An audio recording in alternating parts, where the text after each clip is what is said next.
A new wave of runway scares and dangerous passenger behavior gripping the airline industry, prompting the FAA to call an emergency meeting next week to address a string of close calls.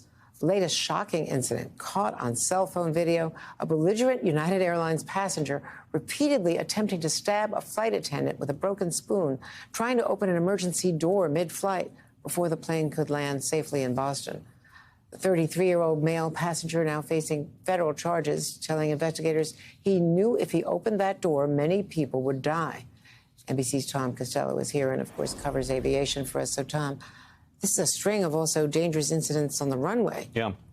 Another one. Six now. Let's start out with this case in Boston with this suspect, 33 years old. And as you saw in that video, he was tackled by other passengers on board. He was brought down on the galley.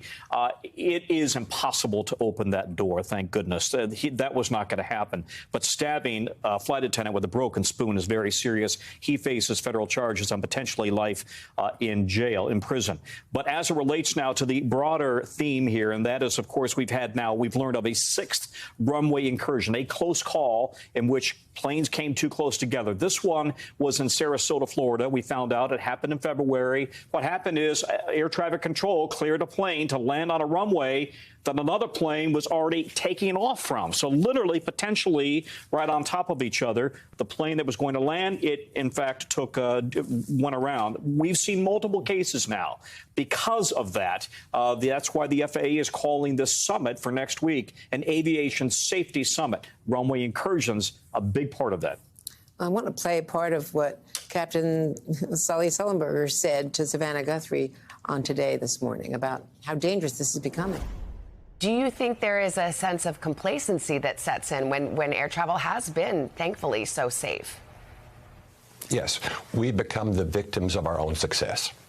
We must keep reminding ourselves on literally a daily basis that even though air travel has become ultra safe and routine, what we're really doing is pushing a tube filled with people through the upper atmosphere 7 or 8 miles above the Earth at 80% of the speed of sound in a hostile environment with outside air temperatures to -70 and air pressure 1/4 that at the surface. And we must return it safely to the surface every time.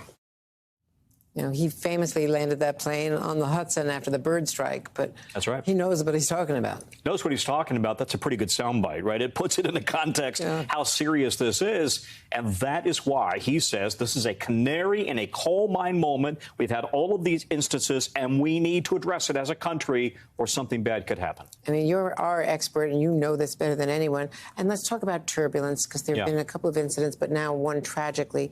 And this to someone very well known in Washington, Dana Hyde, who was the general counsel to the 9/11 Commission. She was the CEO of the Millennium Challenge Group. She worked in the Obama White House and the Clinton White House previously. And 55 years old, she and her husband and a son were traveling, as you know, from New Hampshire down to suburban Washington and Virginia on a private plane. It was a college tour. Coming back from a college tour, she actually lives in Maryland. And a very accomplished lady. She was on this plane with her son and her husband, and this is the private plane that hit terrible turbulence, and she was killed. This is incredibly rare. In fact, I don't think I've heard of somebody dying of turbulence in a plane, be it a private plane or a commercial plane like this.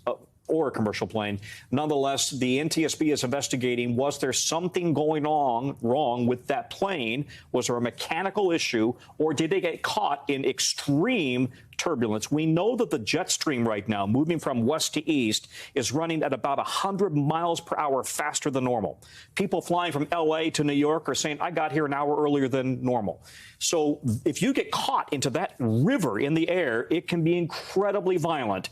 We don't know if that played a role or if this was mechanical. And when you say that, we don't know. I read in your piece that it could have been the trim, which we know would be a really big deal. But do we know whether Dana Hyde was wearing a seatbelt? We don't know. Oh, my gosh.